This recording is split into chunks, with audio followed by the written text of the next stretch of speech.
Why no contact is so important, especially if you just got out of a toxic or narcissistic relationship. Staying in contact after a breakup keeps our nervous system stuck in chaos, and that's because it became our new subconscious comfort zone. Probably our nervous system was constantly in fight, flight, freeze, fawn when we were with this ex together, and that means that our brain activity went to the amygdala. The amygdala is the part that constantly looks for danger. It makes you feel unsafe. There's no logical thinking.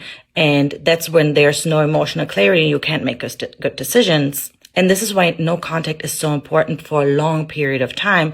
So your subconscious, you create a new comfort level for your subconscious. So I recommend 3 months of no contact. And no contact doesn't just include not messaging and calling them, not looking at their social media, not looking at their stories, not looking at all pictures or messages, absolutely zero contact. So no contact creates a nervous system reset and emotional clarity because your brain activity and the subconscious comfort zone now goes to the frontal cortex, which is responsible for decision making and logical thinking. So now you can use this time and actually do some work on yourself, look back on your relationship, see what you can do better, what you have learned from that, and what you can do better in the next relationship.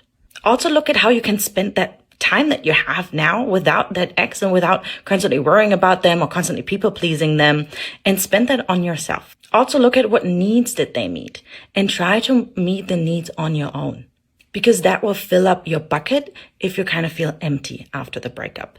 Bonus tip: set a clear boundary with that ex and tell them you don't want any contact with them, no messaging or no phone calling. Because setting a boundary will help you stick to it. Because as we learned in an earlier reel, if you don't stick to your own boundaries, then that will diminish self-trust and the belief in yourself. So no contact isn't about being cold. It's about breaking trauma bonds and regaining self-trust. If this resonates with you, check out my weekly email newsletter that I sent out.